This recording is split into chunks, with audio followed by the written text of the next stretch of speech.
제일 좋은 종목은 내일 올라갈 종목. 네. 그래서 오늘 갖고 있어야지 내일 올라가야지 수익이 나잖아요. 천천히 오래 돈을 버는 방법은 포트폴리오 분산 효과를 이해하셔야 하고요.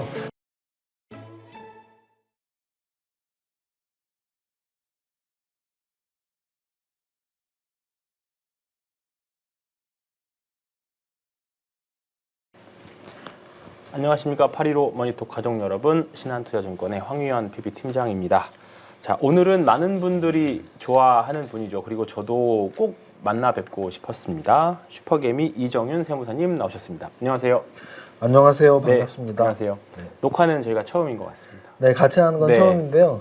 또 815는 그래도 뭐 한 네. 두세 달에 한 번씩 나오니까 네. 우리 구독자 여러분 오늘 또 좋은 팁 드려서 네. 여러분들 수익에 도움되게 많은 말씀 드리겠습니다. 네, 감사합니다. 화려한 오늘도 마이를 항상 세무사님 보면 항상 화려한 마이 입고 다니시는 것 같아요. 뭐 평소에 잘 못 입는 거를 네. 이렇게 또 그래도 유튜브 방송에 입어야지 본전을 뽑으니까. 그러시군요. 오늘 제가 아주 좋은 투자 전략과 그리고 제가 세무사님 책을 몇 번 이제 여러 권 읽어봐서 알지만 이제 저의 매매 법과도 좀 일맥상통한 부분이 있거든요. 그래서 제가 개인적으로 궁금한 부분도 잘 물어봐서 또 씹어서 또 잘 소화해서 또 여러분들께 전달해드리는 시간 갖도록 하겠습니다. 자, 제가 알기로는 세무사님이 90년대 말 IMF 직후에 주식 투자 하셨다는 걸로 알고 있고 그때부터 지금 일단은 본업은 이제 본업이 슈퍼게임이라고 해야 되는지 세무사라고 해야 되는지 모르겠습니다만 원래는 이제 수에 좀 밝으셨나 봐요. 뭐 네. 어렸을 때부터 네. 뭐 공부를 잘했다기보단 네. 뭐 확률 계산이나 네.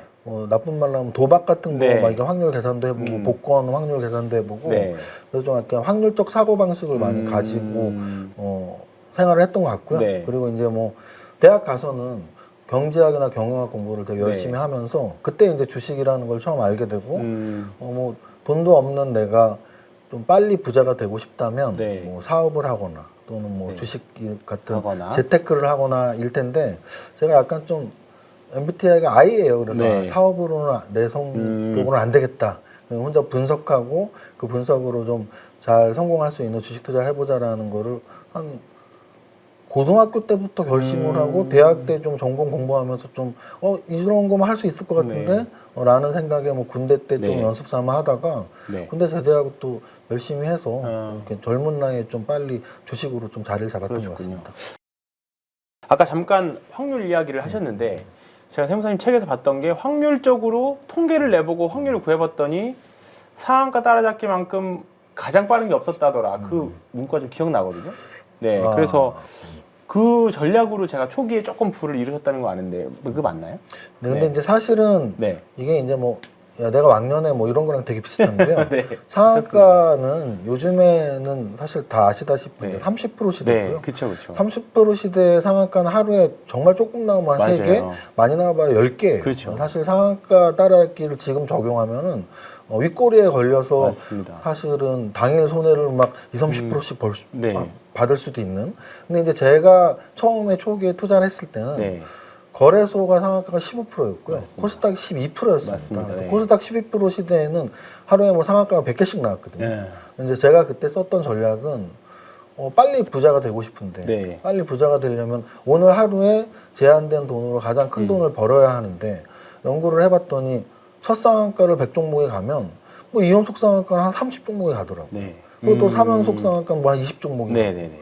뭐 한 5연속 그렇죠. 상한가 10종목이 가고 그럼 100개 중에 10개는 첫 상한가 때 잘 잡으면 상한가 4방을 그렇죠. 맞을 수 있으니까 네. 저는 그래서 상한가 종목을 굉장히 집중적으로 네. 첫 상한가 들어가는 종목들 장중에 포착을 하거나 또는 마감으로 첫 상한가 마감한 것들 중에 재료가 너무 커서 네. 야 이거는 뭐 한 5연속 상한가 가겠는데 가겠다. 이런 종목들을 좀 분석을 해서 네. 좀 그날 최고의 종목을 뽑아내려고 최선을 다했던 것 같고요. 근데 이제 그 기법은 사실은 요즘에도 통합니다. 그러니까 무슨 뜻이냐면 요즘에는 이제 상한가 종목들이 워낙 적으니까 네. 상한가 종목을 분석하는 건 큰 의미는 없어요. 네. 그런데 상승률 한 30개, 50개 정도를 이렇게 보면은 오늘 어떤 업종이 올랐구나. 네. 그래서 그 업종에서 어떤 종목이 대장주의 역할을 하고 어떤 종목은 그 대장주를 좀 따라가는 역할을 하고 그럼 내일은 그 업종에서 뭐 대장주를 잡을까 쫄개주를 잡을까 이런 연구를 하다 보면 사실은 그 다음날 어떤 종목이 어떤 업종이 최선이고 그 업종이 탑픽으로 내가 매매할 종목이 무엇인지 좀 이렇게 잡히게 되거든요. 네. 근데 이거는 뭐 또 우리 영상 보시는 분들 중에 나는 하루 이틀 단기 매매하는 게 아니고 한 일주일 한 달 보는데 네. 일주일 한 달에도 사실 비슷해요. 맞습니다. 무슨 뜻이냐면 예를 들어 내가 한 달을 한다. 그럼 이제 주간 상승률 종목들을 보면 돼요. 그럼 일주일 동안 주간 상승률로 반도체가 좋았어? 그러면 다음 주도 한 달 정도는 네. 좋겠네. 이렇게 걸려들었던 수많은 업종들이 있었겠죠. 네. 왜냐하면 지금 방산주 같은 경우는 거의 뭐 한 1년 반, 2년이 그렇죠. 올랐고요. 전력기기 같은 경우도 한 1년 반이 그렇죠. 올랐고 조선주 같은 경우도 지금 올해 연초부터 올랐으니까 그렇죠. 거의 1년 가까이 오르고 있거든요. 작년 트럼프 대통령 후보 되고 때부터 올랐으니까 네. 뭐 9월부터 거의 한 1년이 올랐어요. 네. 그래서 제가 지금 말씀드리는 상승률 종목들을 분석하는 게 당일 매매 또는 다음날 매매 종목을 포착하는 것도 있지만 네. 좀 이렇게 중장기 테마를 잡는데도 굉장히 좋은 방법이라고 네. 생각하고 있습니다. 다행히 제가 생각하는 것과 크게 다르지 않아서 다행인 것 같아요. 결국은 텐베고가 하는 종목은 2배에서부터 시작하는 거니까. 그렇죠. 그죠? 네. 제가 강연회 할 때 자주 예를 드는 말이 네. 있는데 턱걸이 30개를 하려면 어떻게 하나요 하고 TV에서 네. 그 힐링 캠프에서 네. 차인표 배우님한테 그 진행자들이 물어본 네. 게 있어요. 네, 저는 네. 턱걸이를 한 2-3개밖에 못하기 때문에 네. 너무 궁금했거든요. 네, 네. 턱걸이 30개를 하려면 도대체 어떻게 해야 네. 되지? 차인표 배우가 딱 한마디 하더라고요. 네. 턱걸이를 하나 할 줄 알면 그렇죠. 더 연습해서 네. 2개를 하고 3개를 하고 30개를 할 수 있다고 하는데 네. 저는 주식시장도 방금 우리 네. 말씀하신 것처럼 팀장님 말씀하신 것처럼 우리가 10,000원짜리가 10만 원이 되려면 그렇죠. 하루아침에 10만 원이 안 되거든요. 네, 만 원이 그렇죠. 11,000원이 됐다가 12,000원이 됐다가 그러면 하루에 10% 오는 종목만 검색을 해도 그 만 원이 11,000원 된 종목 중에 이거는 11,000원이 될 게 아니고 2만 원, 3만 원 가는 건데 네. 라는 느낌이 오는 재료들이 차트들이 있어요. 네. 그래서 10% 오른 종목을 검색하면 2배 종목 또는 2배 종목을 검색하면 네. 4배 종목을 찾을 수 있다는 걸 저도 정확히 공감하고 네, 있습니다. 그렇군요. 그러면 이제 사실 이게 더 올라갈 거냐라는 것에 대한 뭔가 확신이 있을 때 분명히 있을 건데 그런 것들은 뭘 보고 찾으시나요? 사실은 네. 제가 뭐 이렇게 기준? 확신이라는 표현을 네. 이렇게 좋아하진 않습니다. 네, 네. 그죠. 확신 왜냐면 100%는 없으니까. 확신으로 큰 수익을 보기보단 큰 손실을 볼 확률이 굉장히 네. 많거든요. 네. 그렇죠. 왜냐하면 제가 제 기억에 손실이 났던 종목들은 큰 손실, 네. 대부분이 확신을 했던 맞아요. 종목이라서 맞습니다. 동감합니다. 저는 확신이라기보다 오히려 그냥 네. 아까 계속 말씀드린 네. 확률점 접근. 네. 그럼 이제 확률적으로 이건 뭐 한 55대 45가 아닌 네. 야 이건 한 70대 30 또는 뭐 80대 20으로 꽤 큰 확률로 올라가는 확률이 네. 높은데 2배 대락률이 높은데라는 느낌이 올 때는 저는 일단은 업종이 주도 업종이면서 네. 그 주도 업종에서 대장주는 사실은 이미 뭐 올라가고 있으니까 그거는 약간 추세적으로 접근을 해서 차트적으로 접근을 해서 매매적 기법으로 좀 상승 추세 네. 올라타는 거고 그건 뭐 누구나 할 수 있는 거고요. 근데 네. 이제 제가 좀 주로 썼던 것들은 대장주가 오를 때 좀 쉬다가 그 다음에 오를 건 무엇일까? 네. 우리가 보통 제2의 땡땡땡을 찾는 네. 그랬을 때 되게 비슷한 종목을 찾았는데 얘가 올라갈 것 같은데 그때는 좀 느낌이 대장주만큼은 못 올라도 지금 대장주가 쉬는 동안 오르겠다. 네. 이럴 때가 좀 느낌이 많이 좋을 네. 때가 있고요. 네. 또 하나는 그 종목 자체가 네. 재료가 이제 좀 나올 듯 말 듯 하면서 아직 안 나오는 것들이 있어요. 네. 근데 이제 그 재료가 나올 확률이 정말 높은데 네. 그러면 조금의 확률적 확신이 생기는 거죠. 아. 아직 안 나온 재료. 소위 말하는 일정 매매. 그렇죠. 네. 스케줄 매매 같은 네, 거죠. 스케줄 매매. 네. 이렇게 되시는군요. 전형적인 슈퍼개미의 모습을 지금은 단기 매매와 조금 기간 좀 약간 중장기 스윙 트레이딩 중에서 어떤 거를 더 주력으로 하시나요? 아무래도 저는 뭐 네. 여태까지 돈이 별로 없을 때는 네. 아까 말씀드렸지만 한 몇 억까지는 네. 오늘 진짜 최고 종목을 잡아야지라는 네. 매매를 했었고요. 네네. 그래서 뭐 하루 이틀 큰 돈에서 좀 큰 손실이 네. 나고 나서는 네. 제가 이제 1,000만 원을 하다가 이게 다 없어지면 별 상관없을 것 같은데라는 네. 생각으로 주식을 했었는데 네.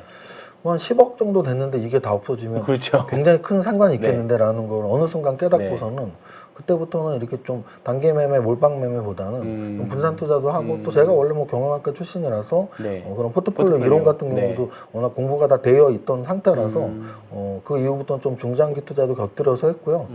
그것도 뭐 선물 옵션도 하고 여러 가지 투자를 병행하기 때문에 네. 뭐 어느 쪽에 더 비중이 높냐 하면 그때그때 다릅니다. 뭐 막말로 제가 뭐 5% 지분 공시도 했었고 네. 그 당시에는 이제 뭐 단기 매매가 너무 좀 힘드니까 네. 저는 그쵸. 중장기 투자가 좀 더 쉽다고 생각하거든요. 네. 그래서 중장기 투자를 좀 실어볼까 뭐 이런 마음이 있을 때도 있었고 또는 뭐 파생 상품이 좀 좋을 때가 있었어요. 네. 뭐 양매도가 잘 네. 전략이 맞을 때는 꾸준하게 막 한 달에 4, 5%씩 1년에 50% 이상의 수익이 날 때도 있으니까 네. 그때는 좀 양매도에 싫기도 하고 위클리 옵션이 처음 나왔을 때는 네. 위클리 옵션에서 또 옵션 대박이 꽤 많이 나왔거든요. 어. 최근에도 옵션 대박이 나온 적이 몇 번 있습니다. 그렇죠. 네. 콜 옵션에서도 그때 당장 지난주만 네, 연휴 직전만 해도 네, 급등 그렇죠. 한번 할 때 네. 추석 전날이죠. 네. 그날이 옵션 만기일이었거든요. 네. 만기일에 100배가 나더라고요. 맞습니다. 그래서 저는 어쨌든 뭐 이것저것 다 하는 좀 약간 전천후 스타일. 올라운더. 네, 그래서 뭐 어느 쪽을 많이 한다라기보단 그때그때 저한테 수익 주는 기법을 많이 사용하고 있습니다. 그럼 뭐 특정 섹터를 엄청 사랑한다거나 그런 기보다는 돈 주는 섹터.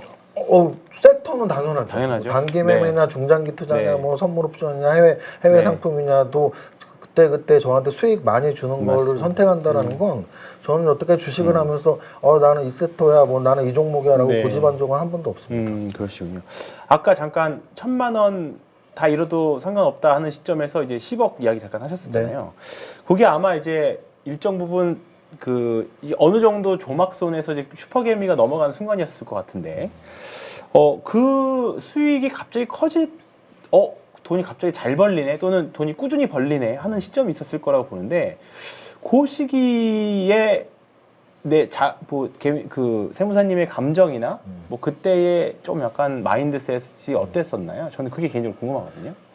근데 사실은 이제 이런 것 같아요. 요번에 추석 연휴가 열흘이었거든요. 네. 정말 한 2, 3주 전부터 기다려졌었고요. 네. 그 열흘이 너무 좋았고. 시장 안 열릴 때. 그렇죠. 그래 엊그저께 오늘 뭐 녹화일 화요일이니까 어저께 네. 월요일 날 네. 열흘이 벌써 끝났나 이런 마음이었거든요. 맞아요. 대부분 그러십니다. 그런데 방금 질문하셨던 1,000만 원이 10억 되면 제가 주식 초창기 한 1, 2년? 네. 1, 2년 그때는 그냥 경주마 같은 마음이었던 것 같아요. 저는 토요일이 그렇죠. 너무 싫었고요. 네. 월화수목금이 너무 재밌는데 토요일이 딱 되면 네. 주식도 안 하고 돈도 못 벌고 네. 이틀을 어떻게 보내지? 네. 근데 월요일에 장이 열리면 또 심장이 두근두근대고. 그래서 어찌 보면은 그 당시의 마음은 그냥 내가 열심히 하는 만큼 돈 버는구나. 그리고 너무 재밌네. 또 예상이 잘 맞네. 네. 좀 운이 좋았던 것도 있고 장이 굉장히 네. 좋은 시기였습니다. 네. 아까도 말씀드렸지만 네. 상한가가 하루에 1, 200개가 나오고 네. 5연속 상한가가 막 10개씩 나오고 네. 잘만 잡으면 일주일에 2배가 나고. 네. 그래서 뭐 이것저것 생각하기보다는 돈이 없는 마음에 되게 빨리 돈을 벌 수 있는 정말 좋은 나에게 굉장히 고마운 존재구나 주식은. 네. 뭐 이런 마음으로 했었기 때문에 좀 앞만 보고 했었는데 어느 순간 이제 좀 약간 지치기도 하고 그렇죠. 그랬던 것 같아요. 네. 특별한 뭐 본인만의 전략이 있으셨을까요? 당연히 있으셨겠지만 뭐 아까도 필살기 같은 게 있으셨을 것 같은데. 네. 아까도 말씀드렸지만 네. 제가 초창기에 수익을 냈던 건 딱 그냥 그거 하나 했어. 오늘 제일 센 거. 좋은 종목을 무조건 찾아야 돼. 그래서 제일 좋은 종목은 내일 올라갈 종목. 네. 그래서 오늘 갖고 있어야지 내일 올라가야지 수익이 나잖아요. 그렇죠. 그럼 아무리 연구를 해도 우리나라는 상한가 제도가 있으니까 상한가를 쳤다는 건 내일도 갭상승이 나올 확률이 가장 높기 때문에 그렇죠. 무조건 저는 상한가 종목을 갖고 마감을 해야 된다라는 그때는 확신이 있었고요. 12% 시대에서 코스닥 15% 거래소 15%로 바뀌면서 네. 약간 그게 이제 틀릴 때가 많아지고 맞습니다. 그리고서 이제 한 6, 7년 전에 30% 시대가 네. 바뀌면서는 네. 거의 안 하고 있어요. 왜냐하면 30% 시대의 상한가 전략은 사실은 10번 중에 한 2번 네. 수익 나다가 8번은 미끄러지기 때문에. 네. 근데 이제 아까도 말씀드렸지만 거기에서 팁을 얻었던 가장 강한 종목 찾기라는 건 결국은 가장 강한 업종에서 네. 주도 업종에서 대장주를 찾는 거니까 네. 상승률 높은 종목을 연구하는 건 계속 하지만 가장 좋은 종목 한 종목을 무조건 사야지라는 마음은 지금 그렇게 강하지 않습니다. 그렇군요. 역시나 가장 강한 종목들 주도주 위주로 투자를 해라. 그런 말씀을 일단 해주시고 계시는 것 같습니다. 자, 그러면 투자에 대한 우리가 너무 공격적인 이야기만 했는데 분명히 리스크 관리도 철저히 하실 걸로 보입니다. 저도 공격과 수비 중에 어느 게 더 중요하냐 주식시장에서 그럼 저는 당연히 수비를 좀 선택하는 편이긴 하거든요. 뭐 배팅도 좀 과감하게 하는 편이지만 그럴수록 더 손절매에 더 많이 집중하는 편입니다. 개인적인 리스크 관리 방법은 어떤 게 있을까요? 네. 네. 지금 말씀하신 것처럼 네. 사실은 뭐 공격 수비로 예를 들으신 네. 거에 공감하는 게 저는 이제 젊었을 때 되게 빨리 돈을 벌고 네. 싶었으니까 네. 내가 뭐 1,000만 원 빵원이 돼도 1억 되고 싶은데 네. 그러면 정말로 뭐 한 종목 물방이 최선이겠죠. 그쵸. 하지만 네. 그거는 빨리 돈을 벌 수는 있지만 네. 빨리 돈을 잃기도 하거든요. 네. 진짜 오랫동안 네. 돈을 벌고 싶으면 당연히 거기에 맞는 전략을 세워야 되는데요. 저는 무조건 포트폴리오 분산 효과를 정확히 이해해야 된다고 봐요. 제가 이제 농담처럼 강연할 때 쓰는 말들이 있는데요. 포트폴리오 분산 효과의 핵심은 몇 종목을 갖는지 매직 넘버를 정하는 거예요. 네. 제가 추천을 많이 드리는데 뭐 한 1억에서 5억 정도 하시는 분들은 네. 뭐 한 적으면 3종목에서 네. 많으면 한 8개 정도. 네.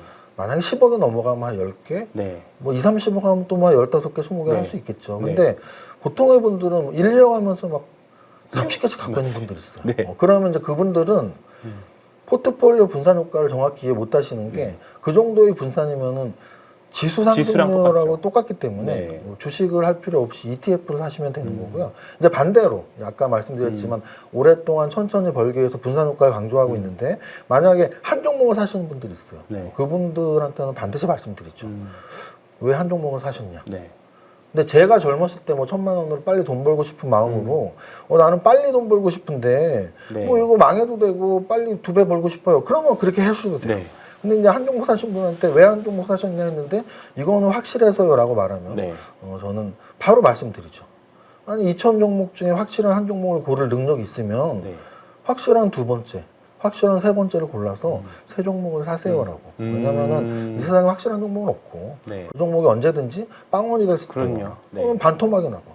확실했던 삼성전자가 4년 전에 96,000원을 찍었었고 4년 만에 오늘 96,000원 네. 딱 올라왔거든요. 최저점은 5만 원까지 찍었었죠. 그 확실했던 삼성전자가. 네.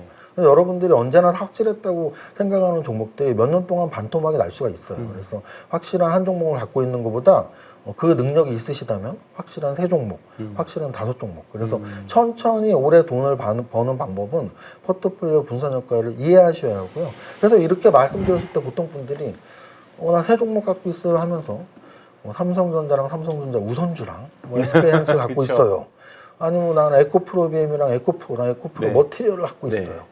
또는 뭐 LIG 넥슨이랑 현대로템이랑 하나 에어로스페이스를 갖고 있어요. 네. 라고 말한다면 역시 분산효과 그렇죠. 이해 못하는 거죠. 네. 근데 이거를 이렇게 설명을 안 하면은 사실은 그게 왜 잘못된 거지라고 생각하시는 분들이 있는데요. 분산 효과가 나오려면 서로 다른 주가 움직임을 보여야 하는데 네. 같은 업종의 종목들은 같은 움직임을 보이기 때문에 네. 우리가 분산 효과를 노리신다면 서로 다른 주가 움직임, 즉 서로 다른 업종에서 탑픽을 골라야 돼요. 그래서 네. 저는 뭐 세 종목, 5종목을 고르라는 뜻은 세 업종, 5업종들을 고르고 그 업종에서 탑픽 종목을 선택하는 훈련을 하는 게 주식 투자에서 오랫동안 천천히 돈을 버는 방법이다라고 말씀드립니다. 아, 그러시군요. 역시 잘 저도 같은 제 고객님들한테 그 말씀들을 많이 드려요. 이거 종목 이렇게 많으면 의미가 없다. 이러려면 ETF 사시는 게 맞고 뭐 업종이 예를 들어 2차전지 쪽으로 10종목 돼 있으면 이게 한 종목이지 어떻게 2차전지 이게 10종목이냐 그 말씀 드리는데 다 종목들마다 다 사연들이 있고 매도하기 어렵고 그런 고충을 토로하십니다. 저도 다시 상담할 때 세무사님께서 말씀해 주셨던 내용 잘 활용해 보도록 하겠고요. 일부 마지막 질문으로 이제 아마 상한가 따라잡기를 하시던 또는 포트폴리오를 하시던 본인이 생각하시기에 내 주식 실력이 좀 늘었네 라는 시점이 있으셨을 것 같아요. 같습니다. 그때가 어느 지점이었고 어떤 쪽에서 좀 늘으셨었나요? 약간 저런 것 같아요. 우리가 이제 뭐 운동이든 뭐 어떤 프로 스포츠 같은 걸 보면 네. 젊었을 때는 사실 뭐 네.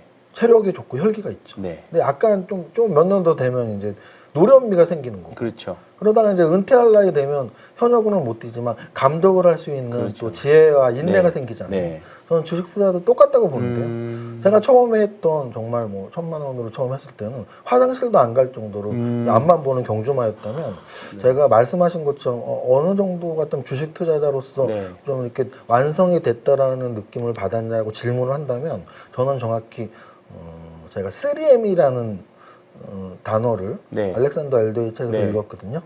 3M이라는 거를 보고 아 이거구나 네. 라고 이해했을 때라고 네. 답변을 드리고 싶어요. 네, 네. 무슨 뜻이냐면 알렉산더 엘더의 심리투자 기법에 보면 네. 3M을 가르쳐 주는데요. 메소드와 마인드와 머니를 가르쳐 네. 줍니다. 근데 사실 저는 초반 막 말씀드렸지만 초반에는 메소드만 있었죠. 상한가 매매 기법으로 오늘의 최고 종목을 네. 사자. 그리고 뭐 이익 나면 좋아하고 손실 나면 슬퍼하고. 네. 거기에는 심리나 자금 관리는 없었습니다. 네. 근데 이제 하다 보니까 뭐 한 10억 정도 됐을 때만 2, 3억을 하루아침에 까먹고 이제 그때 확실히 느꼈죠. 아, 이렇게 하면 자금 관리상으로는 언제든지 또 빵원이 될 수 있으니까 자금 관리를 확실히 해야겠구나. 네. 그러면서 자금 관리를 도입하게 되고 그리고 나서 이제 뭐 지금 거의 뭐 25년, 30년을 주식을 하면서 뭐 강세장이면서 내 계좌가 좋아지면 당연히 기쁘죠. 네. 근데 기쁨을 약간 감추면서 겸손하기도 하고 운이 좋다라고 네, 하기도 네. 하고 네. 또는 막 약세장이면서 제 계좌가 막 30%씩 까지면 슬프죠. 그렇죠. 하지만 또 언제든지 반등이 있을 수 있고 그렇죠. 주식시장이 뭐 이렇게 죽겠어라는 자신감도 가끔 갖기도 하고 네. 그래서 제가 좀 완성된 투자자가 됐다라고 생각하는 첫 번째 단계는 3M을 확실히 이해하고 실행했던 단계였고요. 네. 두 번째로 그래도 내가 좀 완성된 투자자다라고 생각했던 단계는 제가 삼박자 투자법이라는 네. 말을 많이 하는데요. 네네. 사실 우리나라에서 좀 가치 투자 베이스이신 분들은 재무제표 이야기를 많이 하고 네. 그렇게 단기 매매 단타 치시는 분들 중에는 차트 막 분차트 보면서 네. 이게 국자형이다 무슨 형이다 해모형이다 막 그쵸. 하고 네. 또 이제 또 스케줄 매매 하시는 분들은 딴 거 다 필요 없어 그냥 미리 재료만 봐놓고 네. 미리 선침에 들어가면 돼 뭐 이렇게 말씀하시는데 그쵸. 저 같은 경우는 그래도 그 주식 투자의 분석을 크게 봐서 그 세 가지 분야가 있다면 세 가지 분야를 좀 밸런스 있게 골고루 공부도 했고 어느 정도 좀 자부심을 갖는 단계까지 올라갔기 때문에 재무제표, 차트, 재료를 꼼꼼히 세 가지를 네. 다 살펴보는 투자자가 됐다라는 게 아까 말씀드렸던 어느 정도 때 좀 잘 됐다 내가 투자자로서 그 두 가지 3M을 이해했을 때랑 삼박자 투자법을 적용했을 때 이렇게 말씀드릴 수 있습니다. 그러셨군요. 저도 공감이 많이 되는 부분입니다. 결국은 슈퍼개묘 가는 과정은 마인드랑 그다음에 자금 관리라는 말을 굉장히 많이 들었거든요. 이게 이제 한 주식 투자를 일정 부분 하게 되면 기법은 뭐 매매 방법에 대해서는 이제 다들 이제 어느 정도 적용이 됐고 결국은 멘탈 관리나 자금 관리가 굉장히 중요한 말 저도 많이 들었는데 세무사님 말씀 들어보니까 또 한 번 더 확인하게 되는 것 같습니다. 1부 여기서 마치고요. 2부에서 조금 더 깊게 들어가 보도록 하겠습니다. 예, 2부에서 세무사님과 또 함께 하도록 하겠습니다. 1부에서 약간 좀 개괄적인 내용을 좀 했다면 2부에서는 우리가 가장 어려워하는 매도에 대한 이야기를 한번 해보려고 합니다. 많은 투자자분들이 언제 팔아야 하는 것에 대한 고민들을 많이 하십니다. 매수는 기술이고 매도는 예술이다라는 말, 주식시장에서 되게 유명한 격언인데요. 이익 실현할 때도 매도고 손절매할 때도 매도입니다.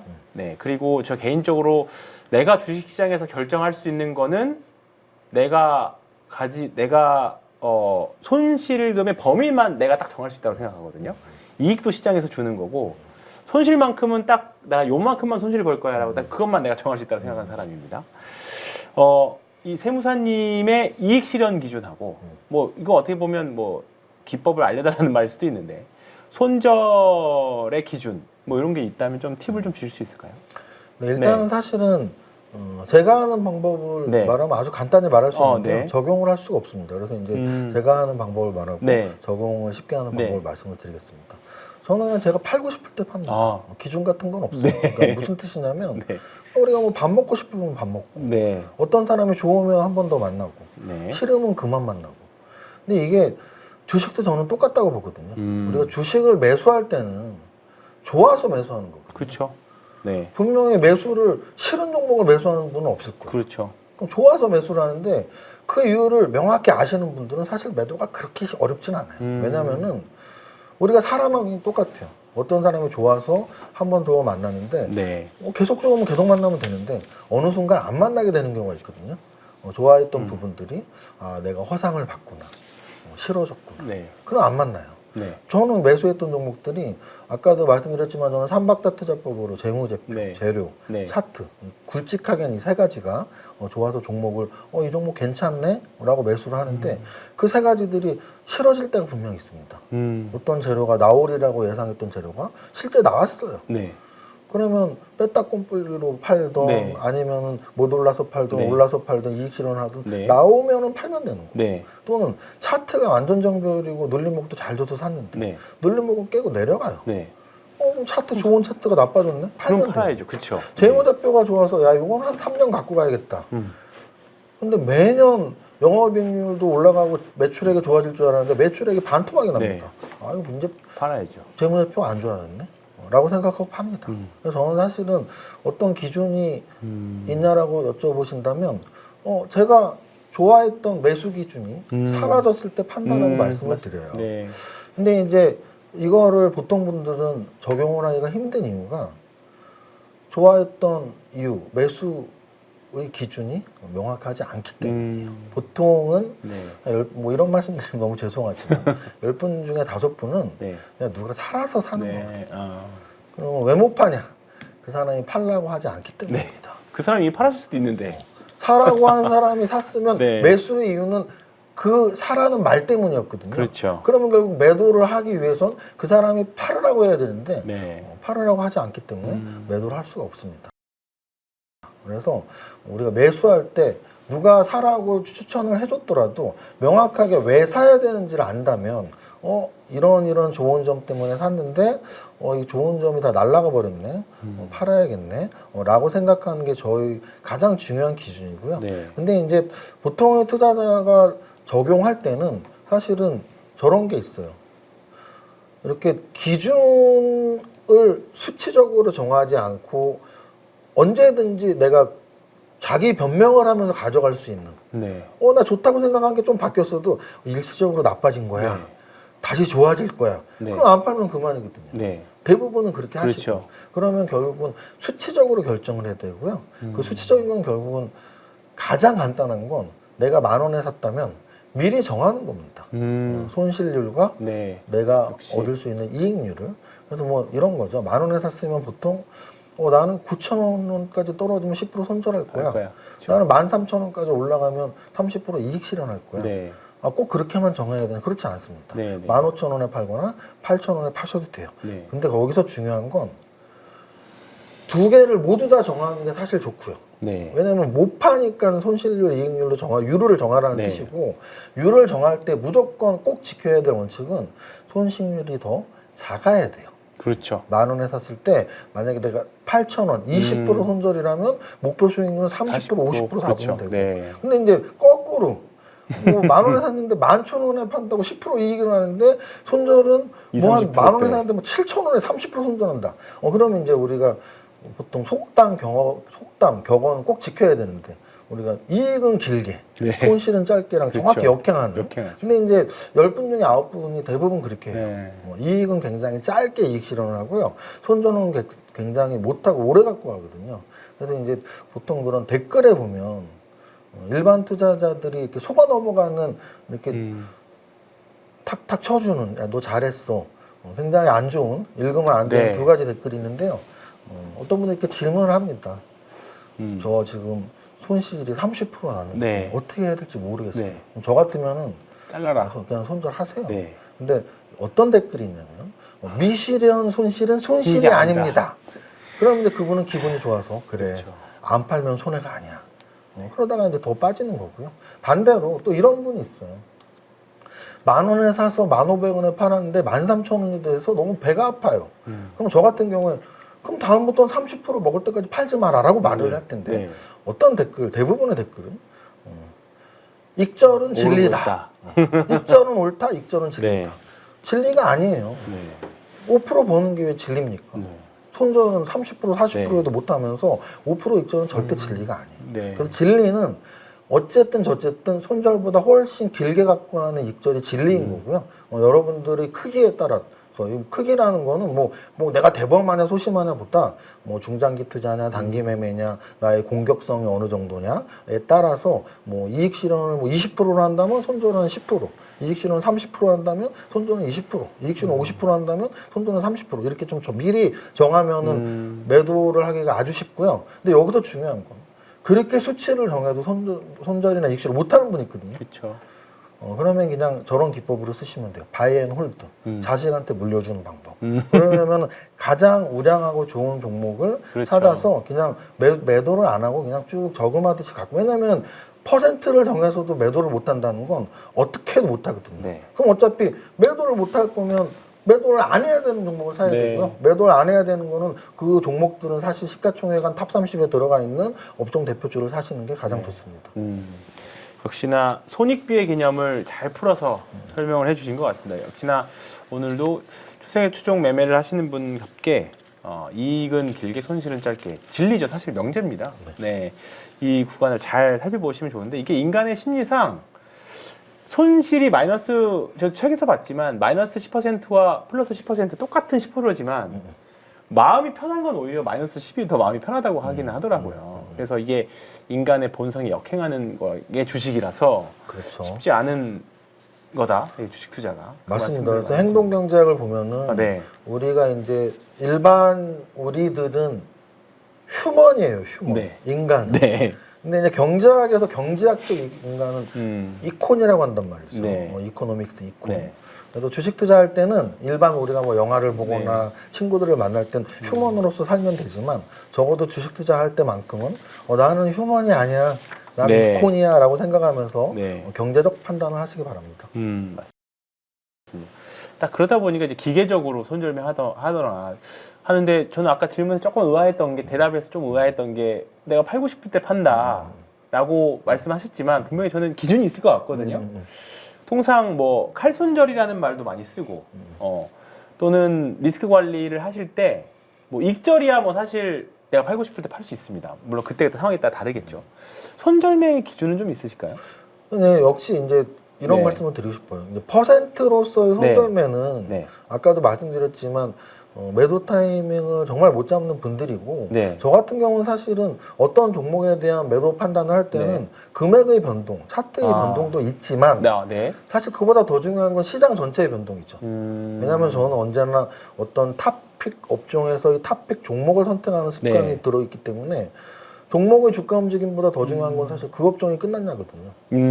그 업종이 네. 끝나면 이 종목의 차트가 그렇죠. 어떻게 되든지 네. 팔려고 하는 게 맞고 네. 또는 그 업종이 안 끝났다면 제 종목이 좀 못 움직여도 좀 더 버틸 수 있는 게 맞기 때문에 네. 어떻게 보면 케이스 바이 케이스 입장에서 뭐 손절의 비율이랄지 이거보다는 시장 전체의 흐름 특히 내가 갖고 있는 종목의 업종 전체의 움직임 저는 그게 훨씬 중요하다고 봐요. 업종 전체 움직임. 그러면 이제 자연스럽게 좀 업종 얘기를 좀 해볼까 하는데요. 지금 가장 좋게 보고 계시는 업종은 어떤 쪽이세요? 제가 이제 뭐 유행어를 밀고 있는데 네. 가끔씩 밀던 게 뭐 경제 기사나 뭐 이렇게 나올 때가 있어요. 네. 아직 안 나오던데. 네. 요즘에 저는 좋게 보는 업종은 반전 반도체. 로제라고 이렇게 말을 해요. 반도체. 네. 전기전자 업종. 그래서 네. 반도체를 제외한 네. 전기전자 업종들의 움직임도 꽤 좋아지고 네. 있거든요. 전기전자 업종. 네. 로봇, 네. 제약바이오. 이 네 가지가 어찌 보면은 최근 신고가 시대 이후에 움직였던 네 종목이라고, 네 업종이라고 저는 생각을 하고요. 네. 신고가 이전에 그러면 움직였던 업종은 몇 개가 있냐? 6개 정도로 네. 치를 수 있습니다. 이것도 역시 6개의 앞잘다면 네. 보통 조방원이라고 네. 말을 했는데 네. 지금 조방원 전 이렇게 네. 6개를 저는 말을 네. 하는데요. 지주회사, 네. 금융주. 조방원은 이제 뭐 당연히 조선하고 방산. 방산하고 원자력 그리고 마지막 전은 이제 전력기기. 네. 그래서 지금 조방원 전은 가장 길게 움직였던 건 방산주. 네. 그다음에 전력기기. 네. 그다음에 이제 조선과 원자력이 비슷하게 네. 트럼프가 움직였고 그리고 이제 상법 개정안에 맞춰서 지주회사 금융주가 움직였죠. 네. 요거는 흐름을 정확히 이해하시고 그런데 신고가 시대 이후에는 얘네만 움직일 줄 알았는데 반도체하고 로봇이 완전히 앞장을 그렇죠. 섰고요. 갑자기 따라갔죠. 이제 전기전자랑 제약바이오가 그 아랫단 정도에 있는데 네. 이 중에서 저는 정말 하나라만 꼽으라면 사실 로봇을 꼽고 있어요 지금. 지금은 네. 로봇으로. 근데 로봇이 사실 재무제표 보면 삼박자 투자법에서 했던 것처럼 재무제표를 보면 아직은 조금 약하기는 해요. 맞습니다. 네. 다만 다가올 미래는 확실한 것 같고 뭔가 느낌이 2015, 16년 정도의 2차 전지 느낌이 좀 있긴 하거든요. 근데 지금 주가가 일단은 달리고 있습니다. 이런 관점에 있어서는 어떻게 보겠어요? 이번 실적 시즌에 사실 실적이 잘 나오진 않을 것 같아요. 그래서 저는 개인적으로는 이번 실적 시즌에 가장 조심해야 되는 섹터가 로봇으로는 보고 있거든요. 일단은 단계 한 번 쉬었다 갈 수 있는 위치라서 그런 관점에 대해서는 어떻게 생각하십니까? 뭐 좋은 네. 지적이죠. 왜냐하면 제가 삼박자 투자를 좋아하는 이유는 그 종목을 세 가지 각도에서 보란 뜻이죠. 재무제표의 각도, 네. 또는 재료 보유 가치 각도, 차트의 각도. 그런데 여기에서 이제 우리가 주목할 건 제약바이오나 로봇 뭐 이런 좀 미래 산업들에서 미래의 성장 가능성은 높지만 현재 이익이 아예 없는 네. 종목들이 꽤 있어요. 네, 그렇죠. 근데 그들의 시총이 뭐 5천억 뭐 이렇다면은 네. 아유 뭐 언제나 쓰러질 수 있어라고 그렇죠, 생각할 그렇죠, 수 있지만 네. 뭐 코스닥의 시총 1위가 좀 알테오젠이거든요. 그렇죠. 실적이 없습니다 거의. 네. 또는 로봇 관련주에서 시총 1위가 레인보우 로보틱스거든요. 네, 그렇죠. 실적이 아예 없거든요. 네.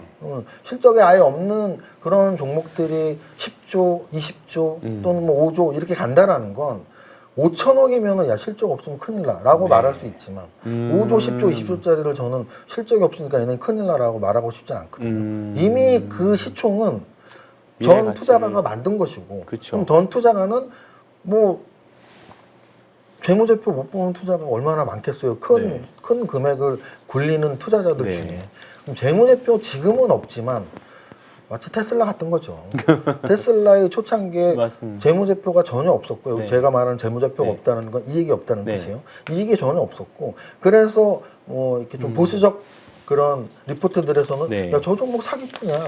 사기꾼이야라고 했던 리포트에서 1000배를 갔거든요. 네. 그게 주식인 거고. 그렇죠. 그래서 어찌 보면 주식의 주가의 형성이라는 건 오늘의 이익으로서의 주가 형성이 아니고 이건 뭐 재무 관리를 배운 분들은 다 이해하겠지만 주식의 가치는 결국은 미래의 현금 흐름 이익의 현재 가치거든요. 네. 여기서 중요한 건 미래예요. 네.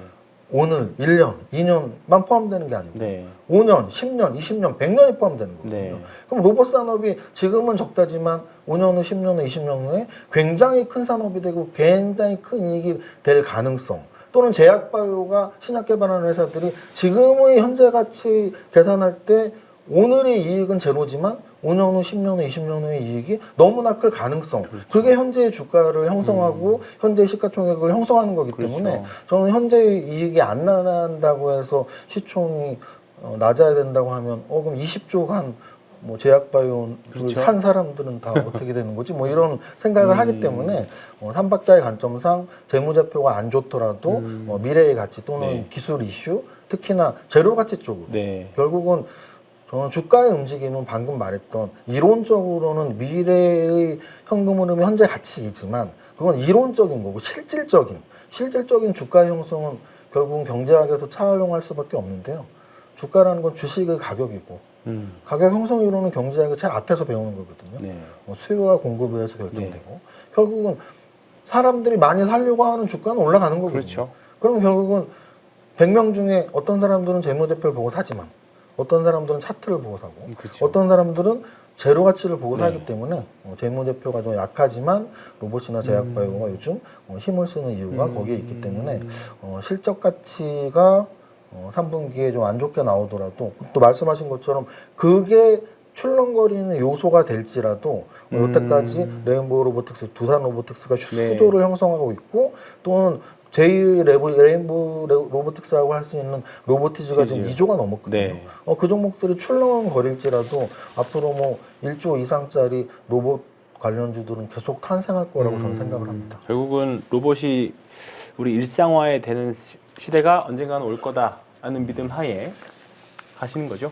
그래서 이제 피지컬 AI 네. 로봇을 일상화는 그야말로 청사진이잖아요. 네. 근데 그거보다 더 큰 거는 네. 사실 그거보다 좀 더 큰 재료들은 돈 있는 자들의 움직임이죠. 결국은 우리가 버핏 효과라는 말 있잖아요. 네.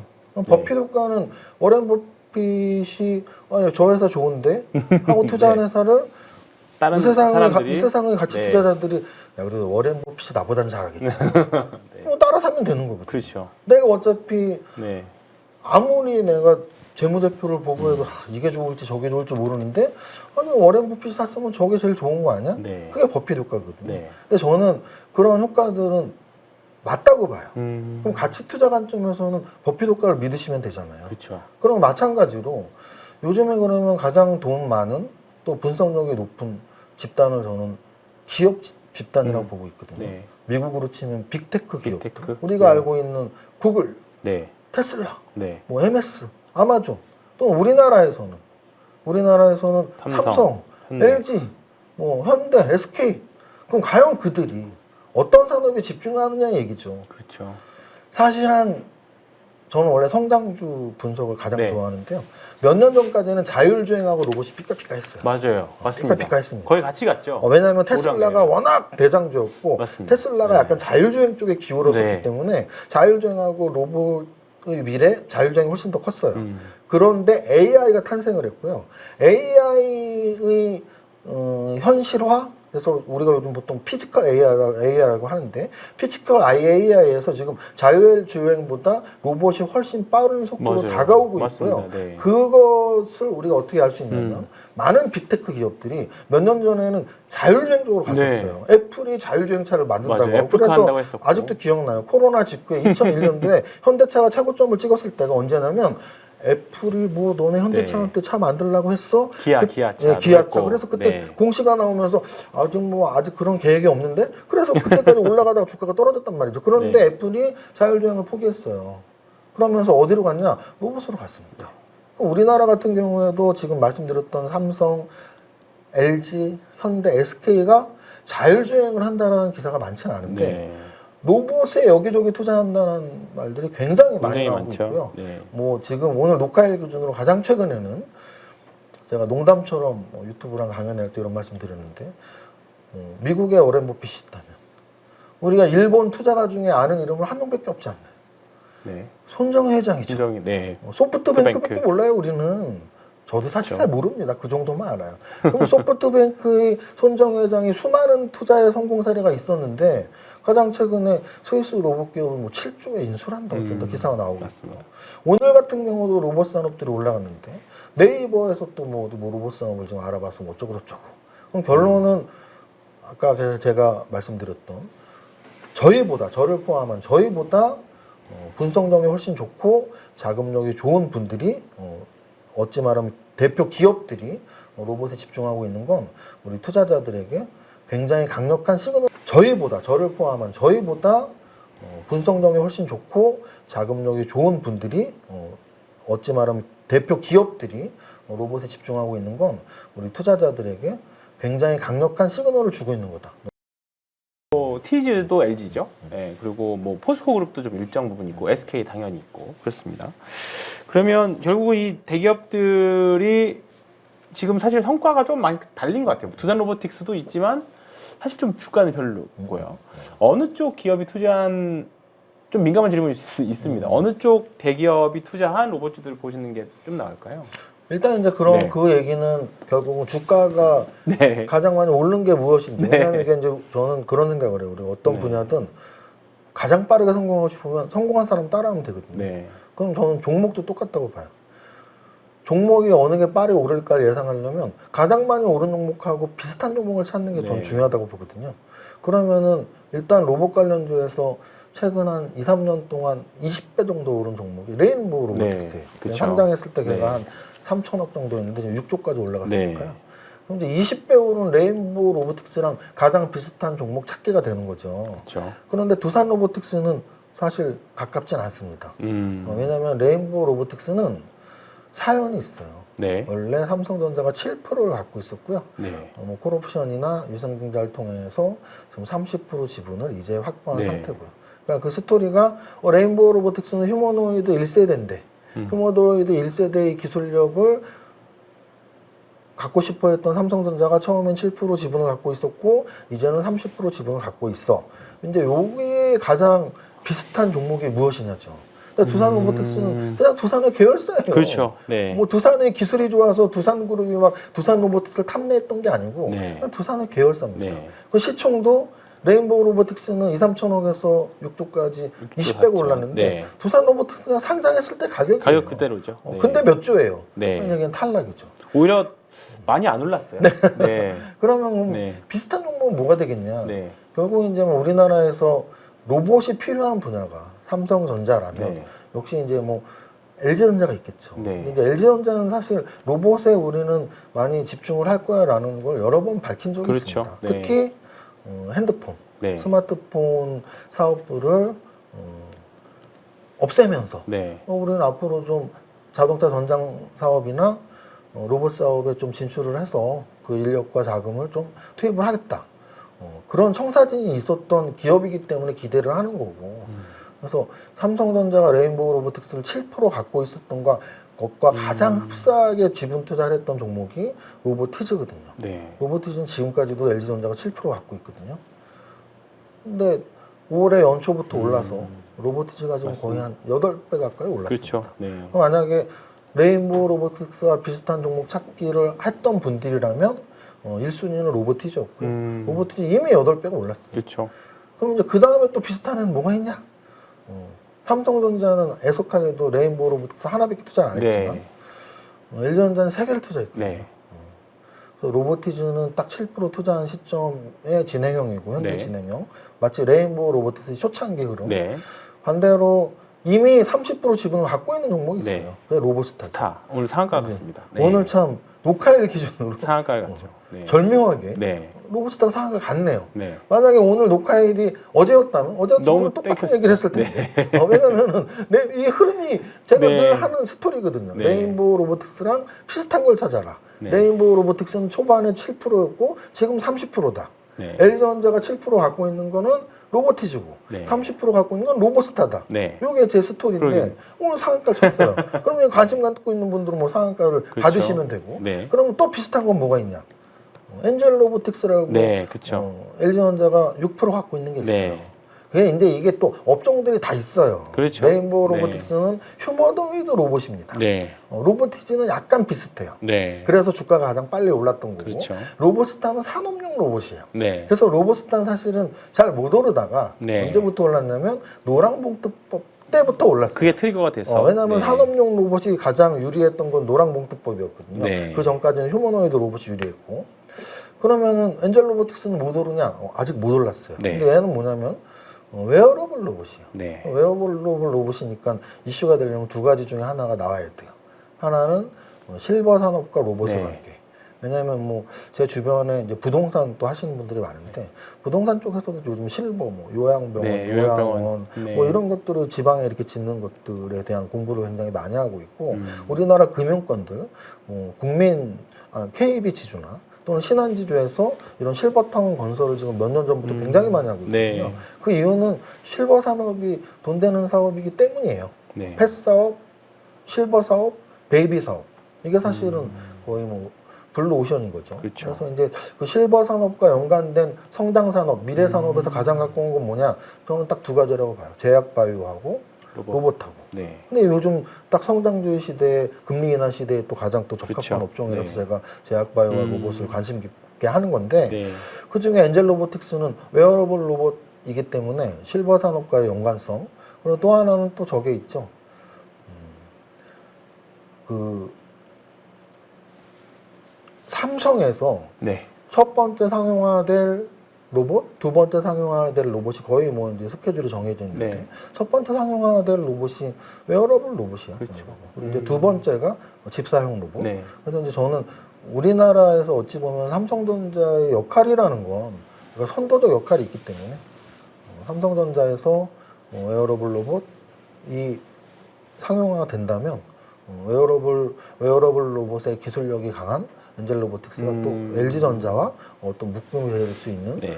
그런 가능성이 있어서 결국은 이런 재무제표가 없는 종목들 또는 업종의 탑픽 종목을 선정할 땐 제로 가치가 중요하다는 설명을 좀 드리는 거예요. 네. 우리가 만약에 반도체 또는 의료기기 이런 애들을 선정할 때는 사실은 야 영업이익률이 어떻게 그렇죠. 돼? 네. 매출액이 늘고 있어? 근데 제약바이오 신약개발이랑 로봇 쪽은 이게 지금 거의 없거든요. 네. 이런 스토리들 어떤 대기업과 어떤 기술 협업을 하느냐 이런 히스토리가 중요하기 때문에 좀 설명을 삼성전자, LG전자랑 기반을 해서 드린 거고 네. 여기에 추가로 여러분들이 공부 뭐 시간 관계상 여기까지만 하겠지만 여러분들이 공부하면 종목들이 뭐 포스코 관련 로봇들, 맞습니다. 현대차는 뭐 보스턴 다이내믹스가 있으니까 네. 보스턴 다이내믹스 관련주들, 뭐 SK 관련주들, SK텔레콤 관련주들 굉장히 많은 로봇주들이 있으니까 검색 한번 하고 공부하시기 네. 바랍니다. 알겠습니다. 여기서 방금 언급된 종목들은 뭐 추천 종목은 아니라는 그럼요. 거 당연히 아실 거고요. 투자 아이디어, 투자 사례로 잘 보셔서 참고하시면 되겠습니다. 예, 이정윤 세무사님과 3부 진행하도록 하겠습니다. 마지막으로 잠깐 아까 언급했었던 조선하고 방산 이쪽 한번 얘기를 다뤄보려고 하는데요. 오늘도 하필 공교롭게도 조선 쪽에 조금 악재가 있었습니다. 2주 전에 중국에서도 미국의 조선사를 대상으로 이제 제재 이슈가 좀 있었는데 오늘도 보면 중국이 하나오션의 미국 자회사 5곳을 반제재 리스트에 올렸습니다. 근데 이게 공교롭게도 미국에 있는 우리나라 기반으로 한 조선사들이고요. HD 현대중공업그룹은 없었습니다. 네, 하나오션만 어떻게 보면 피해를 보게 되었는데 어떤 지정학적인 의도가 있다고 보시나요? 네. 일단은 뭐 지정학적 리스크는 당연히 미국과 중국의 무역 분쟁이죠. 그렇죠. 그래서 네. 어찌 보면 이제 우리나라 지금 지수의 흐름만 봐도 알 수 있는데 네. 우리 이제 추석 연휴가 끝나고 지난주 금요일 날 뭐 지수가 굉장히 안정적으로 올라갔단 말이죠. 근데 간밤에 보면은 미국 증시가 급락을 했었고요. 네. 지난주 금요일 그렇죠. 밤이죠. 네. 미국 증시가 급락을 했던 이유가 늘 어디로 튈지 모르는 트럼프 대통령이 뭐 중국 어쩌고 저쩌고 11월 1일 관세 100% 어쩌고 저쩌고 네. 하면서 굉장히 빅테크 기업들을 주가를 떨어뜨리게 만드는 악재 네. 요인이었고요. 그런데 우리나라 장을 보면 월요일 날 장대 양선이 나왔어요. 네. 대파락을 한 거를 거의 뭐 쭉 다 끌어올리는. 올렸죠. 근데 네. 올렸던 이유는 결국 나스닥 선물지수도 좋았고 했던 이유가 트럼프가 또 화해 제스처를 취한 거죠. 그렇죠. 나 원래 시진핑하고 친하고 네. 또 잘 될 거야. 그러면서 어제 미국 증시 나스닥은 2%대 상승, 필라델피아 반도체 지수가 5%대 상승이 나왔어요. 네. 그럼 우리 갭 상승이 오늘 나왔죠. 네. 갭 상승이 나왔는데 우리는 또 음성은 크게 나왔어요. 네. 근데 또 알고 봤더니 또 이제 미국에서만 뭐라 하니까 중국에서. 중국은 가만히 있냐? 야 너네 네. 까불지 마 하면서 미국에 대한 공격을 우리나라를 빗대서 하는 거죠. 야 이거 뭐 한국 뭐 니네가 이제 조선을 마스가 어쩌고 하면서 미국하고 이렇게 막 붙어갖고 뭐 조선 하는데 너네 다 제재할 거야. 뭐 이런 내용이거든요. 근데 여기서 이제 포인트는 뭐냐면 이게 이제 우리나라만의 약재냐, 우리나라만의 제재냐 보면 저는 그렇게 보진 않아요. 네. 결국 미중 무역 분쟁은 네. 뭐 우리나라 조선업에 대한 제재가 얼마나 크고 이건 아니고요. 왜냐하면 오늘 시장 자체가 그랬거든요. 일본도 많이 불렸어요. 그럼요.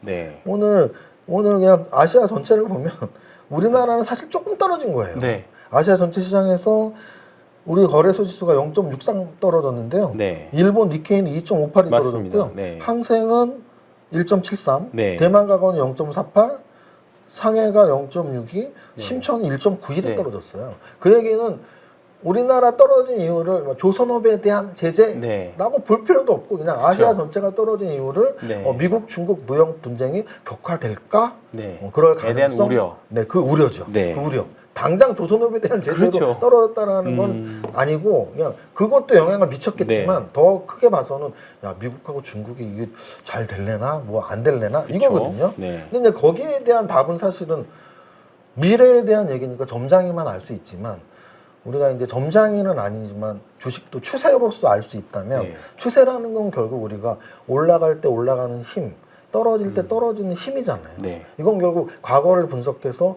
그 힘을 우리가 느끼고 학습 효과를 보자는 건데 그럼 여기서 우리 이제 트럼프의 학습 효과를 생각하시면 돼요. 트럼프의 과거 발언들. 네. 늘 겁을 주죠. 그렇죠. 겁을 주다가 상대방이 좀 꼬리를 내리면 아 그래 우리 잘해보자. 잘 보자. 그러다가 또 다시 또 말을 안 들으면 또 겁을 네. 주고. 그게 이제 지금 현재 미국과 네. 중국의 상황이라고 저는 보고 있고 뭐 대다수가 그렇게 보고 있을 네. 거고요.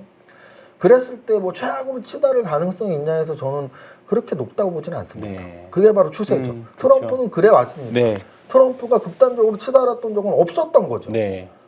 아니 뭐 우리나라랑 일본이랑 뭐 맨날 겁을 줬어도 어쨌든 관세 협상을 했고 시진핑이 어쩌고 중국이 어쩌고 해도 계속 연기를 하면서 뭐 8월에 할게 11월에 할게 연기를 했던 그렇죠. 거고. 네. 근데 그 연기됐던 날이 가까워지니까 너네 또 11월 달에 100% 부과할 거야. 네. 뭐 이렇게 지금 하고 있는 거기 때문에 굉장히 단기적인 악재로서의 효과는 있지만 저는 그게 뭐 굉장히 오래가는 악재라고 보진 않고 네. 또 하나는 이게 시장 상황에 따라서 악재가 굉장히 짧게 끝나기도 하고 악재가 오래 네. 가기도 하는데요. 저는 지금은 저의 뷰는 뭐 사람마다 네. 뷰가 다 다르니까 저의 뷰는 지금은 확실한 강세장이라고 네. 보고 있기 때문에 강세장에서 악재가 그렇게 길게 가지 않습니다. 네, 그래서 오늘 그렇죠. 뭐 조선업에 대한 또는 아시아 전체가 빠지면서 미국과 중국의 무역 분쟁에 대한 관세 전쟁에 대한 걱정을 너무 크게 가질 필요는 네. 없다. 그거보다 호재가 훨씬 많다라고 저는 말씀드립니다.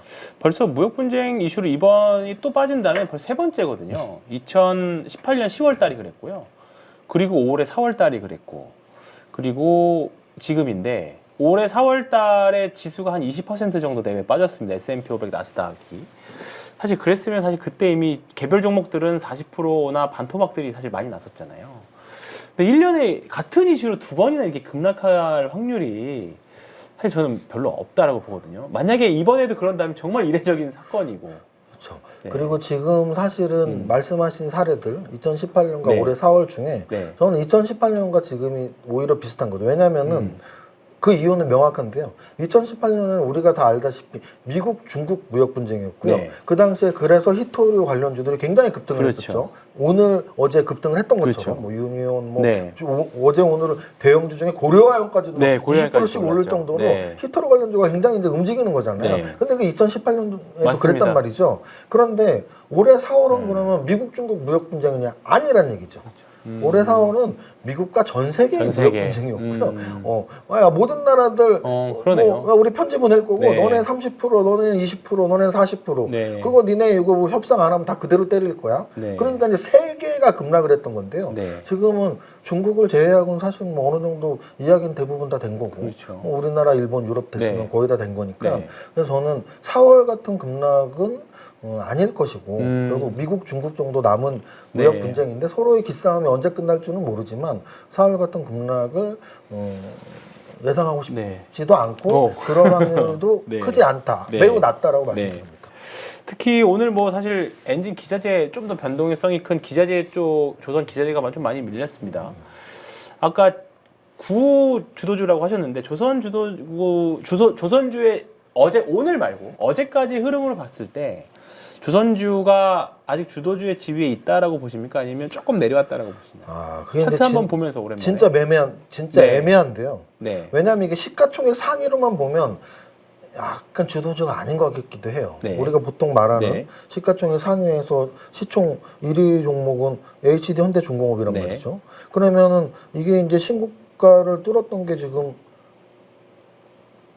9월 달이니까. 네. 9월 달 이후에 한 달 이상 저 고점을 못 뚫고 물론 그렇죠. 급락도 없지만 네. 급락도 없지만 급등도 없는 네. 다른 아까 제가 반도체 반전 로제라고 말씀드렸던 네. 이유는 이 조선주가 한 달 쉬는 동안 삼성전자 지금 9만 원이 맞습니다. 넘어갔고 SK하이닉스는 하루에 네. 8%씩 올라가고 있어요. 조선주가 한 달 동안 거의 제자리였어요. 네. 그래서 주도주는 좀 밀려 있나 또는 네. 뭐 이제 HD 현대중공업 다음의 시가총액 상위 종목이 이제 하나오션인데 네. 하나오션을 봐도 역시 그렇죠. 네. 오늘 빠지지 않았어도 아까 말씀드렸던 고점 찍은 지 뭐 꽤 오래됐는데 좀 이렇게 약간 빌빌대는 네. 모습들, 막 강하게 치고 나가진 못하는 모습들. 그럼에도 불구하고 이 정도라면 주도주에서 탈락했다라고 말할 정도는 아닌 네. 거죠. 지주회사나 금융주에 비해서는. 그렇죠. 왜냐하면 지주회사랑 금융주랑은 결이 다른 게 네. 지주회사랑 금융주는 사실은 상법 개정안이라는 재료에 의한 건데 맞습니다. 조선주와 뭐 방산주, 전력기기 얘네들은 어떤 대단한 계약 공시들 또는 그 계약 공시들이 실적으로 반영이 돼서 재무제표들의 호전들, 적자에서 흑자로의 뭐 턴어라운드 또는 흑자 기업이었는데 굉장히 큰 매출의 상승들 이런 재무제표에 영향을 미치는 것까지 확인이 된 상태에서 오른 거기 때문에 지주회사 금융주는 뭐 상법 개정안 때문에 재무제표가 좋아졌다고 할 수는 없는 거니까 네. 단기적인 재료였고 네. 그래서 저는 좀 조선주가 끝났다라고 말씀드리긴 애매하다. 그럼 이제 앞으로 그러면 얘네가 어떤 움직임을 보여야 네. 되냐면 네. 아까 말씀드렸던 결국 주도주라는 건 일정 시기 적어도 뭐 오늘 하루만 주도주가 뭐 매일 바뀔 수는 없으니까 그렇죠. 뭐 적어도 한 달, 두 달, 세 달 이 정도의 흐름에서 가장 앞서 나가야지 주도주거든요. 그렇죠. 네. 우리가 조방원을 했던 이유는 거의 연초부터 그 세 개의 업종 그렇죠. 또는 전력기기까지 껴서 네. 뭐 지주회사랑 금융회사는 약간 네. 곁다리니까 조선주, 방산주, 전력기기, 원자력이 사실은 몇 달 동안 적어도 한 몇 개월 이상 연초부터는 완벽한 주도주라고 할 수 있는 건 다른 종목은 제자리였는데 걔네만 올랐거든요. 그런데 최근 한 달이 이런 모습이라면 반도체는 강한데 얘는 약해. 근데 이게 만약에 2달, 3달 계속된다면 그때 가서는 우리가 주도주에서 확실히 탈락했구나 라고 할 수 있는 거죠. 네. 아직까지는 그래도 조금 희망의 불씨는 좀 있다고 보시는 것 같습니다. 근데 이제 저는 만약에 고른다면 과거의 주도주였던 조방원과 네. 요즘 주도주인 뭐 반도체 로봇을 고른다면 저는 반도체 당연히. 로봇을 훨씬 이렇게 기대는 입장입니다. 그 이유는 뭐냐면 저는 주식을 뭐 굉장히 오래 했는데요. 네. 결국은 바뀌거든요. 그렇죠. 우리가 네. 멀리도 갈 필요 없습니다. 네. 딱 2년 전만 생각하시면 네. 돼요. 2차 전지의 2년 전, 그렇죠. 2013년 여름을 네. 기억하시면 돼요. 네. 2013년 7월 달에 모든 분들이 2차 전지 얘기만 했고 그렇죠. 2차 전지 뭐 포모 현상 없으면은 맞아요. 뭐 지수는 그 지수도 그때 오르지도 않았어요. 네. 대세 상승장이 아니었거든요. 네. 지수는 그대로고 근데 2차 전지 종목들만 오르고 네. 제 기억에 그때 저는 거래대금 상위도 맨날 보는데 거래대금 상위 종목에서 에코프로, BM, 에코프로, 포스코 퓨처엠, 포스코 홀딩스 이 네 종목이 삼성전자와 SK하이닉스 항상 앞에 항상 있습니다. 앞도 있죠. 한 2달, 3달, 네. 한 5, 6, 7월 달은 매일 앞도했어요. 네. 모두가 그냥 그 종목들만 거래했고 그렇죠. 아직도 안 갖고 있어? 뭐 이런 놀림을 받을 정도로. 네. 근데 이제 그 당시로 돌아간다면 아마도 막 심장이 끓으면서 그래 저걸 갖고 있어야 돼. 맞습니다. 근데 결국은 주도주는 바뀌고 네. 2차 전지는 뭐 이런 표현 뭐하지만 반토막 반에 반토막을 그렇죠. 갔거든요. 네. 그러면 그 이후에 형성된 주도주가 조방원이란 말이죠. 네. 심지어 방산주는 한 3년 왔어요. 그렇죠. 하나에어로스페이스를 보면 이게 언제부터 움직여갖고 좀 몇 배가 왔냐면 러시아 우크라이나 전쟁 나면서 본격적으로 그렇죠. 네. 이게 월봉 뭐 연봉으로 봐도 돼요. 이게 지금 연봉상으로 5년 연속 양봉이 나왔는데요. 네. 5년 전 주가가 시작된 주가가 시가가 얼마냐면 3만 원이에요. 네. 2만 원 3만 초반이네요. 원짜리가 110만 원 왔거든요. 3만 원짜리가 120면 40배 온 거거든요. 그렇죠. 그럼 과연 우리가 여기서 아까 제가 2년 전을 떠올리려고 하는 게 무슨 뜻이냐면 40배 온 종목이 2배 더 가면 100배거든요. 네. 이 종목을 100배 갈 거를 노리는 것과 뭐 그동안 못 움직였던 종목에서 올라가는 2배, 3배 다 못 올라갔던 게 2배 가는 게 40배 오르는 게 2배 간 것보다 저는 훨씬 그렇죠. 빠를 수 있다고 에너지가 보거든요. 차이가 많이 나죠. 그럼요. 그래서 네. 아마도 기존 주도주를 아직도 좋아하시는 분들은 이제 약간의 주식 경험이 좀 낮을 수 있어요. 저는 뭐 네. 한 30년을 했기 때문에 30년 전에 주도주 네. SK텔레콤이었어요. 지금 아무도 그쵸. 알아주지 아무도 않는 안 알아주죠. 아무도 알아주는 SK텔레콤 또는 뭐 막 벤처기업들, 뭐 새로운기술 이런 것들. 또 그 이후에 차화정 장세도 있었고, 그렇죠. 뭐 조선 장세도 있었고, 바이오 장세도 전차 있었고. 장세도 있었고, 네. 별의별 장세가 다 있었는데 그 주도주들이 무슨 화무 11홍이라고 뭐 10일 동안 피는 꽃이 없다 하지만 주도주는 그래도 길게 가면 2년은 가거든요. 그렇죠. 근데 뭐 4년, 5년, 10년 갔던 주도주는 제 기억에 솔직히 말씀드리면 삼성전자 빼고는 없습니다. 반도체 빼고는 전자도 없어요. 사실 오르락내락 반복했지. 부침이 있죠. 네. 근데 이제 제 말은 부침이 있지만 네. 예를 들어 조선주나 태양광 같은 경우에 한 2005년에 막 20, 30배 오를 정도로 굉장히 크게 올랐는데 그 고점을 지금 10년 만에 뚫은 거거든요. 10년, 20년 만에. 네. 근데 삼성전자는 부침이 있었지만 5년 이상 그 고점을 못 뚫은 적은 거의 없었어요. 네. 그래서 이제 진짜 20, 30년을 놓고 보면 주도주는 삼성전자 또는 반도체인데 그렇게 오래 갔던 업종은 반도체 빼고는 거의 없기 때문에 네. 지금 뭐 2차 전지도 그렇고 조방원도 그렇고 야 영원할 것 같지만 영원한 주도주는 없으니까 좀 새롭게 오르는 업종에도 관심을 갖고 네. 그러면 여기서 이제 가장 좋은 해결법은 아까 말씀드린 거죠. 이미 말씀드렸듯이 포트폴리오 분산 효과. 네.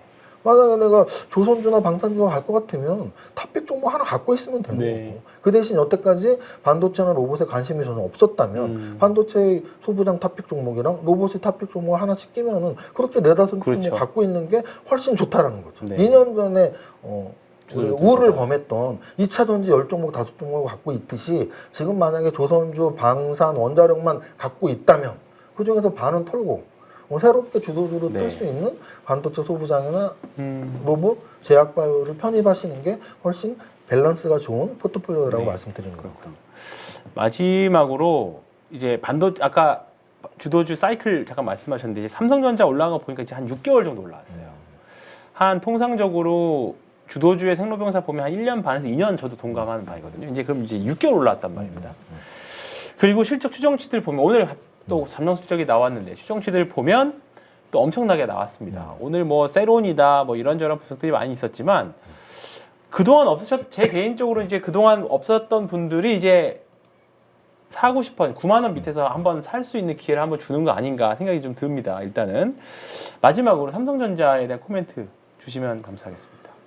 이게 이제 삼성전자 제가 뭐 네. 연봉으로 볼까 월봉으로 볼까 다 월봉으로 보는 건데요. 네.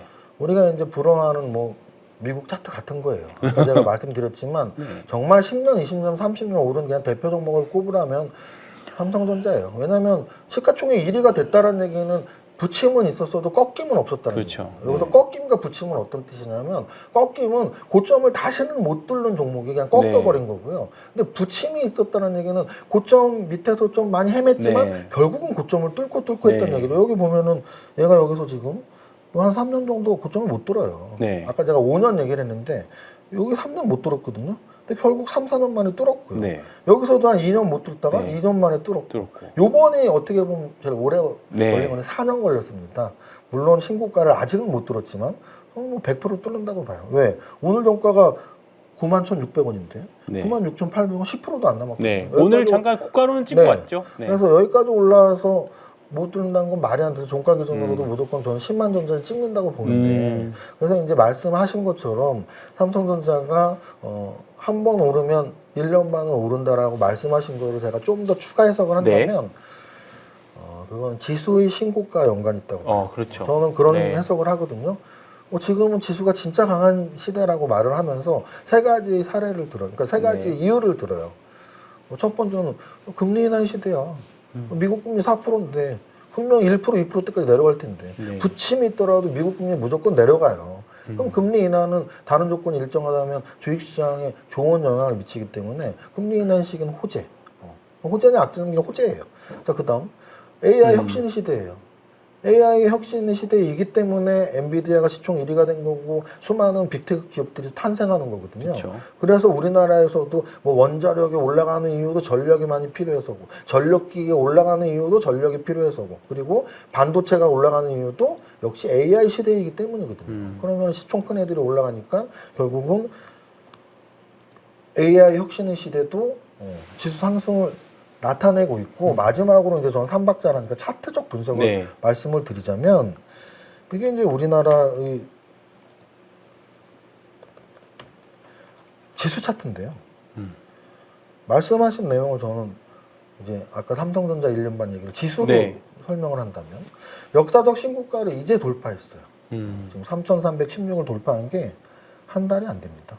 3,316을 돌파한 게 9월 중순이에요. 지금 수요일 초라서 한 달이 안 되는데 그럼 과거에 역사적 신고가를 돌파했을 때 어느 정도 오름이 있었냐 했을 때 말씀하신 것처럼 6개월 무슨 1년 이렇게 올랐던 것보단 최하 1년 반, 2년까지도 상승장이 옵니다. 그러면은 9월부터 1년을 하면 내년 하반기까지거든요. 그래서 저는 지금의 상승장은 최하 정말 짧게 가도 내년 상반기, 좀 길게 가면 내년 연말까지도 올 수 있다고 보고 있고 그래서 저는 신고가 당세 금리 인하의 시기, 그리고 AI 혁신의 시기라서 지수는 그래서 올라간다. 그래서 당연히 지수가 올라간다는 얘기는 삼성전자는 올라가겠죠. 당연히 안 올라갈 수 없겠죠. 당연히 올라가겠죠. 그렇군요. 알겠습니다. 잘 참고하셔서 오늘 좀 시장에 부침이 많이 있었습니다만 용기 내시고 힘내셔서 투자에 큰 도움이 되셨기를 바랍니다. 오늘 긴 시간 동안 함께해 주신 이정윤 세무사님 정말 감사드립니다. 다음에 또 뵙도록 하겠습니다. 고생하셨습니다. 감사합니다.